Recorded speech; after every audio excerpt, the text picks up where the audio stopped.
RCB versus MI match అయితే అయిపోయింది. అబ్బా! ఏమన్నా మ్యాచ్ అని చెప్పాలా. ఆల్మోస్ట్ 2 టీమ్‌లకు గూడా ఓడిపోయేదాకా మళ్ళా గెలిచే అవకాశం ఉన్నాయి. ఆ 2 టీమ్‌లో గూడా ఓటమిని చూసి ఆల్మోస్ట్ గెలుపుని చూసిళ్ళు. గెలుపుని చూసే అవకాశం వచ్చింది. కానీ ఆర్‌సీబీ లాస్ట్‌లో విన్నింగ్ సైడ్‌గా అనిపించింది. అక్కడ మీకు రాజ్‌బాకి కొంచెం ఇన్‌ఎక్స్‌పీరియన్స్‌గా అనిపించింది. సో, మరి లాస్ట్‌కు తను వికెట్ల దగ్గర ఉన్న ఎంఐకి మ్యాచ్ గెలిచే అవకాశం ఉండే. సో, అక్కడ మీకు సూపర్ ఓవర్ అయినా అవ్వు. కానీ అక్కడ మీకు తను వికెట్ల దగ్గర ఉంటే మీకు అక్కడ రన్‌ఔట్ అయినా అవ్వు. కానీ ఓవరాల్‌గా మంచి మంచి కాంట్రిబ్యూషన్ చూసినాం. మంచి మంచి నాక్స్ చూసినాం. కానీ మంచి మంచి బౌలింగ్ స్పెల్స్ చూసినాం. అటు భువనేశ్వర్ కుమార్‌కి అయితే ఏమన్నా డే అని చెప్పాలి. తన ఎక్స్పీరియన్స్ అబ్బో అబ్బో. సో, భువనేశ్వర్ పర్ఫార్మెన్స్ అయితే వేరే లెవెల్ ఉండే. మేము కృణాల్ పండ్య దగ్గర నుంచి మంచి పర్ఫార్మెన్స్ చూసినాం. సో, మరి ఓవరాల్‌గా ఏం జరిగిందో మాట్లాడడానికి ప్రయత్నం చేద్దాం. ముందే అటు మళ్ళీ హార్దిక్ పాండ్యా వస్తాను కూడా హార్దిక్ పాండ్యా రాలే. టాస్ అయితే అక్కడ మీకు రజత్ పటిదార్ గెలిచిండు. బౌలింగ్ ఎంచుకున్నాడు. మంచి టాస్ అనిపించింది టాస్ గెలిచి వాళ్ళ వాళ్ళు కూడా సేమ్ టీంటర్ వీళ్ళు. ఇక్కడ ముంబై కూడా మీకు ఆల్మోస్ట్ సేమ్ టీంటర్ వీళ్ళు. అక్కడ మీకు స్టార్ట్ అయింది మీకు ఫస్ట్ ఓవర్లో రియాన్ కిల్టన్ అవుట్. ఆ బాల్ మంచి బాల్ చెక్ చేయబోయింది అక్కడ catch out. Ryan Kilton out అయింది. ఏంటనుకుంటా అంటే మీకు సెకండ్ ఓవర్ రిజర్వ్లో మీకు రన్స్ వచ్చినాయి. ఒక బౌండరీ వచ్చింది, ఒక 6 వెళ్ళింది, ఒకటి టాప్ ఎడ్జ్ వెళ్ళి ఇంకో 6 వెళ్ళింది. మళ్ళా ఆ తర్వాత మీకు భువనేశ్వర్ బౌలింగ్ అయితే వేరే లెవెల్ బౌలింగ్ వేసిండు. అబ్బా ఏమన్నా స్వింగ్, అది ఏమన్నా టాప్ క్లాస్ బౌలింగ్, ఏమన్నా ఎక్స్పీరియన్సా. మీకు అంతవరకు బాలే బౌండరీ వచ్చింది. నెక్స్ట్ బాలే మీకు పేస్ మొత్తం ఆల్మోస్ట్ 10 కిలోమీటర్ 14 కిలోమీటర్ డౌన్ చేస్తాడు ప్రీవియస్ బాల్ కన్నా. మీకు out side edge catch. So, Rohit Sharma wicket అయితే చాలా పెద్ద వికెట్ అని చెప్పాలి అక్కడ. ఆ తర్వాత మీకు సూర్యకుమార్ యాదవ్ కూడా మంచి బాల్ అది. స్లిప్లో క్యాచ్ విరాట్ కోహ్లీ. సో, 3 వికెట్లు పడితే ఓవర్ ప్లేలో ఏంటి అనుకుంటా అంటే తిలక్ వర్మ ఇన్నింగ్స్ని నమందీర్ ఇద్దరు బాగా ఆడే ప్రయత్నం చేస్తారు. నమందీర్ అయితే బాగా ఆడతారని చెప్పాలి. తిలక్ వర్మ 25-26 ఉన్నప్పుడు అక్కడ మీకు కృణాల్ పాండ్యా 6 కొడతారు అక్కడ మీకు. కానీ నమందీర్ బాగా ఆడతారని చెప్పాలి. నమందీర్ రాంగ్ టైంలో అవుట్ అయినా అనిపిస్తుంది 47 మీద ఉన్నప్పుడు. మంచి పార్ట్నర్షిప్ బిల్డ్ చేస్తే అంటారు. కానీ ఆ బాల్ మీకు రక్షిత్ సలం దగ్గర నుంచి బౌన్స్ కాదు బాల్ అది. అంతమంది 2 బౌండరీలు వచ్చినా బాల్ బౌన్స్ కాదు.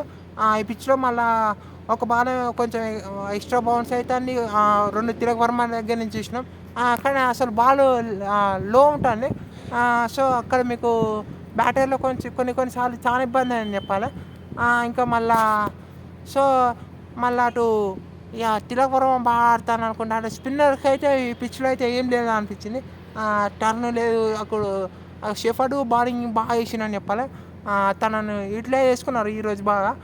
అక్కడ మీకు వికెట్ కూడా ఇస్తాడు. ఫస్ట్ ఓవర్లో 4 రన్స్ ఇస్తాడు. సెకండ్ ఓవర్లో కొన్ని రన్స్కి వెళ్ళి మీకు థర్డ్ ఓవర్లో వికెట్ ఇస్తాడు. సో, అక్కడ మీకు స్పిన్నర్స్కి అయితే ఏమంత హెల్ప్ లేదు అనిపించింది. సో, మళ్ళా ఇక లాస్ట్లో కొంచెం అటు వాళ్ళు కార్బిన్ బాష్ వచ్చి ఆడే ప్రయత్నం చేస్తాడు. కానీ అక్కడ మీకు లాస్ట్లో కూడా బాగా బౌలింగ్ చేస్తారని చెప్పాలి. అక్కడ మీకు 167 అని వస్తుంది. అక్కడ మీకు విల్ జాక్స్ కూడా మధ్యలో చాలా ప్రయత్నం చేస్తే విల్ జాక్స్ కూడా అవుట్ అవుతాడు. సో, ఓవరాల్ అయితే 167 చేస్తుంది. సో, కానీ 166 167 అవుతుంది. కానీ ఆర్సీబీ బ్యాటింగ్ స్టార్ట్ అవుతుంది. ఆర్సీబీ బ్యాటింగ్ స్టార్ట్ అయినప్పుడు మీకు ఫస్ట్ ఓవర్లోనే విరాట్ కోహ్లీ అవుట్. సో, అక్కడ మీకు అంతకుముందు బాలే విరాట్ కోహ్లీకి వైడ్ ఎత్తారు. నెక్స్ట్ బాల్ కొంచెం ఫ్రంట్ ఫుట్ టచ్ చాలా పోతారు, catch out. Virat Kohli out అయ్యాడు. మళ్ళీ ఆ తర్వాత కూడా మీకు పడికల్కి అయితే వేరే లెవెల్ బాల్ అని చెప్పాలి. తన దీపక్ చహర్ బౌలింగ్లో అయితే వేరే లెవెల్ బాల్ అనిపించింది. సో, పడికల్ అవుట్ చేస్తే అటు కార్బన్ బాష్ వచ్చి రజత్ పటిదార్ని అవుట్ చేస్తారు. సో, 3 వికెట్లు 3 వికెట్లు చాలా ఇంపార్టెంట్. ఇంకా మీకు ఆర్సీబీ కనుక పవర్ ప్లేలో ఒక 6 రన్స్ షార్టే ఉంటారు. అంటే ఆల్మోస్ట్ ఈక్వల్ అనుకోవాలి. సో, అక్కడ మీకు ఆ తర్వాత కూడా మీకు అక్కడ కృణాల్ పాండ్యా అయితే వేరే లెవెల్ నాకు ఆడతాను చెప్పాలి. ఒక మెచ్యూర్ నాకు అని చెప్పాలి, ఒక డీసెంట్ నాకు అని చెప్పాలి. అబ్బా ఏమన్నా ఆడతాడా. తను డాట్ బాల్ ఆడతాను అనిపిస్తే కానీ మీకు 4 4 3 6లు కొట్టిండు. సో, అయితే క్రూషియల్.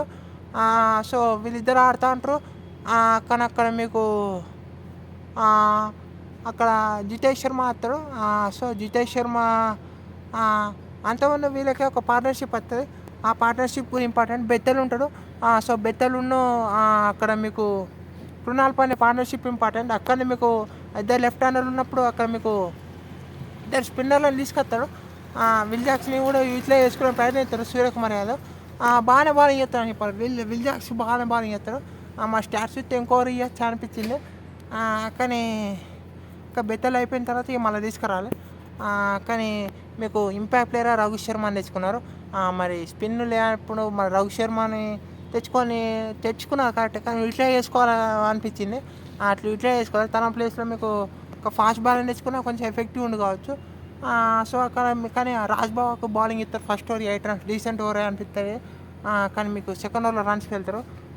సెకండ్ ఓవర్లో అన్ని రన్స్కి వెళ్ళకుండా ఉంటే మీకు అక్కడ మూమెంట్ అనేది కొంచెం ఆర్సీబీ అంతకుముందే కార్బిన్ బోస్ మేడెన్ ఓవర్ ఎత్తాడు. అక్కడ మీ ఫస్ట్ బాల్ వికెట్ తీస్తాడు. మళ్ళీ 5 డాట్ బాల్ జితేష్ శర్మకి. కానీ అక్కడ రాజ్ భవన్ బౌలింగ్లో అక్కడ మీకు రన్స్కి వెళ్తాడు. తనకు కూడా కొంచెం ఆయం కాన్ఫిడెన్స్ వస్తుంది. సో తను అక్కడ అవుట్ అవుతాడు. ఇంకా మళ్ళా అటు ఇక జితేష్ శర్మ అవుట్ అయిన తర్వాత మీకు మ్యాచ్ ఇంకా ఇంట్రెస్టింగ్ ఆడుతాయి అని చెప్పాలి. ఇప్పుడు కృణాల్ పాండ్యా ఒక క్రామ్స్ వస్తూనే ఉంటాయి. సో క్రామ్స్ వస్తే తను స్ట్రగుల్ అవుతా అంటాడు. కానీ అక్కడ మీకు బూమ్రాకు 3 ఓవర్స్ అయిపోతాయి. లాస్ట్ 2 ఓవర్స్ ఉంటాయి. దీపక్ చహర్ థర్డ్ ఓవర్ బాగా ఎత్తాడు. మీకు దీపక్ చహర్ థర్డ్ ఓవర్ బాగా ఎత్తాడు. కానీ లాస్ట్ 3 ఓవర్స్ మీకు హై డ్రామా జరుగుతుంది. గజన్ ఫర్ మీకు తన బాల్లో 2 సిక్స్లు వస్తాయి. ఫస్ట్ 6కి అప్పుడే మీకు అది క్యాచ్ పట్టున్న మ్యాచ్ ఎంఐ గెలిచేది కావచ్చు. అక్కడ మీకు రమణ్దీప్ మంచి ఎఫర్ట్ పెడతారు. తిలక్ వర్మ తాకింది అనుకుంటా, కానీ తాకలేదు. అంత మంచి ఎఫర్ట్ పెడతారు. తిలక్ కొంచెం బాగా చేసినా మంచిగా ఉండు, తిలక్ వర్మ కొంచెం డై చేసినా మంచిగా ఉండు అటు ఎంఐకి. కానీ అక్కడ మీకు ఆ సిక్స్ కాకుండా మళ్ళీ నెక్స్ట్ బాల్ 6 ఇంకో 6 అక్కడ మీకు లాస్ట్లో అదే ఓవర్ లాస్ట్లో మీకు తిలక్ వర్మ మంచి క్యాచ్ పడతారని చెప్పాలి. కృణాల్ పాండ్యా అవుట్ అవుతారు. అక్కడ మీకు అంతమంది టీమ్ డేవిడ్ కూడా అవుట్ అవుతారు. మళ్ళీ కార్బిన్ బాష్ తన లాస్ట్ ఓవర్ ఎత్తారు. కార్బిన్ బాష్ తన లాస్ట్ ఓవర్ బాగా ఎత్తారు. అక్కడ 2 వికెట్లు ఇస్తారు. 2 వికెట్లు కార్బిన్ బాష్ అయితే ఏమన్నా స్పెల్ వేసిండు. కార్బిన్ బాష్ ఎక్స్ట్రా స్పెల్ వేసిండు. 4 వికెట్లు తీసిండు. సో కార్బిన్ బాష్ అంటే మంచి స్పెల్ ఎత్తాడు. అక్కడ మీకు 18 రన్స్ కావాలి 12 బాల్స్లో. అక్కడ బూమ్రా ఓవర్ ఏమన్నా ఎత్తారు అబ్బా. మీకు ఇక కృణాల్ పాండ్యా అయిన తర్వాత మీకు రక్షిత్ సలాందార్ వస్తాడు. రక్షిత్ సలాందార్ వచ్చి మీకు నేనైతే భువనేశ్వర్ వస్తాను అనుకున్నా, కానీ అక్కడ రక్షిత్ సలాందార్ వస్తాడు. రషీద్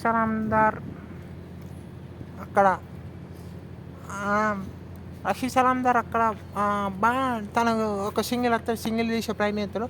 కానీ బూమ్రా అయితే టాప్ లోల్ స్పెల్ వేస్తాడు అబ్బా. ఆ ఓవర్లో కేవలం 3 రన్లే వస్తాయి. యార్కర్ ఒకటి బౌన్సర్, రషీద్ సలాందార్కి ఒక సింగిల్ వస్తుంది. అంతమంది ఒక బౌన్సర్ మళ్ళీ యార్కర్ ఆ రివ్యూ తీసుకుంటారు. అయితే ఫస్ట్ లుక్లో అవుట్ అనిపించింది, కానీ మీకు చాలా ఈ రైట్ లెగ్ తాకింది అది. సో అక్కడ మీకు వికెట్ మిస్ అయింది. కానీ అక్కడ మీకు లాస్ట్ ఓవర్ 15 రన్స్ ఉంటాయి. Last over 15 runs Deepak Chahar ఎత్తాను అనుకున్నా. నాకు ఇప్పటికీ అనిపిస్తాను దీపక్ చహర్కి ఎత్తైపో అనిపించి. రాజ్బాబు బాగా బౌలింగ్ చేసిండు. యార్కర్ షెఫర్డ్ అవుట్ చేసినప్పుడు అంత మంచి మ్యాచ్ గెలిచింది అనుకున్నాను నేనైతే ఎంఐ. కానీ అక్కడ మీకు భువనేశ్వర్ దగ్గర నుంచి ఏమన్నా షాట్ అది మీకు అంతకుముందే ఆ ఓవర్లో మళ్ళీ పెద్ద ట్విస్టులు ఉంటాయి. ఒకటి మళ్ళీ ఫస్ట్ బాల్ వైడ్ ఎత్తారు, మళ్ళీ 14-6 అయితే మళ్ళీ ఆ నెక్స్ట్ బాల్ డాట్ బాల్ అనుకుంటే మళ్ళీ అక్కడ మీకు నో బాల్ పడుతుంది.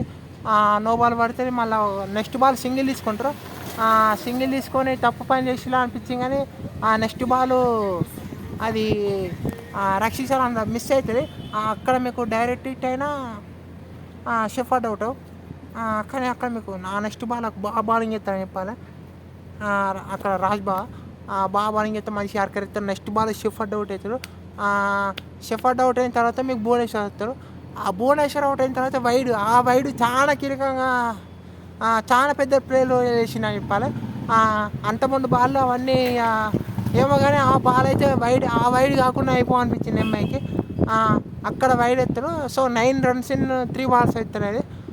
సో 9-3 కాస్త అక్కడ మీకు 6 ఎలా ఉంటుంది, 3-2 అవుతుంది. 3 అదే వైడ్ కాకుండా ఉంటే 4-2 అయ్యేది. 4-2 అంటే మీకు నెక్స్ట్ బాల్ సింగిల్ వచ్చిన 3-1 అయ్యేది. 3-1 అయ్యి మీకు ప్రెషర్ ఉండేది అక్కడ మీకు ఆర్సీబీ పైన. కానీ 2-1 అయ్యేసరికి వాళ్ళు మంచి టచ్ తీసుకున్నారు. అక్కడ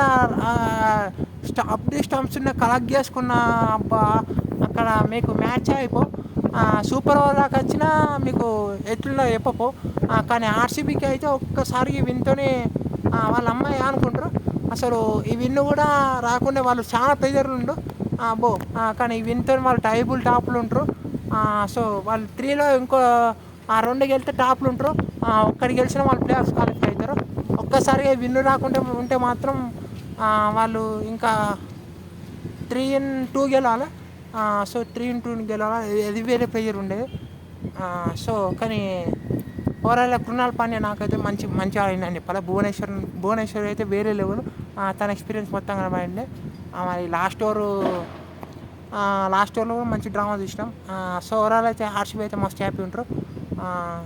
సో మంచి మ్యాచ్ చూసినామని చెప్పాలి సండే. చూద్దాం మరి తర్వాత ఏం జరుగుతుంది ఎట్లుంటాయని. అంతే ఇక అక్కడ బాగానే బౌలింగ్ చేసిండు. షెఫర్డ్ వికెట్ తీసినప్పుడు బాగా బౌలింగ్ చేసిండు. అక్కడ తనకు మంచి ఛాయిస్ వచ్చింది, షెఫర్డ్ ఫినిష్ చేసే అవకాశం వచ్చింది. కానీ తను చేయలేకపోయింది. కానీ అక్కడ మీకు ఆర్సీబీ అయితే కంప్లీట్ సైడ్ కనిపిస్తుంది. వాళ్ళు హ్యాపీ ఉంటారు. సో చూద్దాం మరి ఏమవుతుందో. అంతే వీడియోలో. Thank you for watching.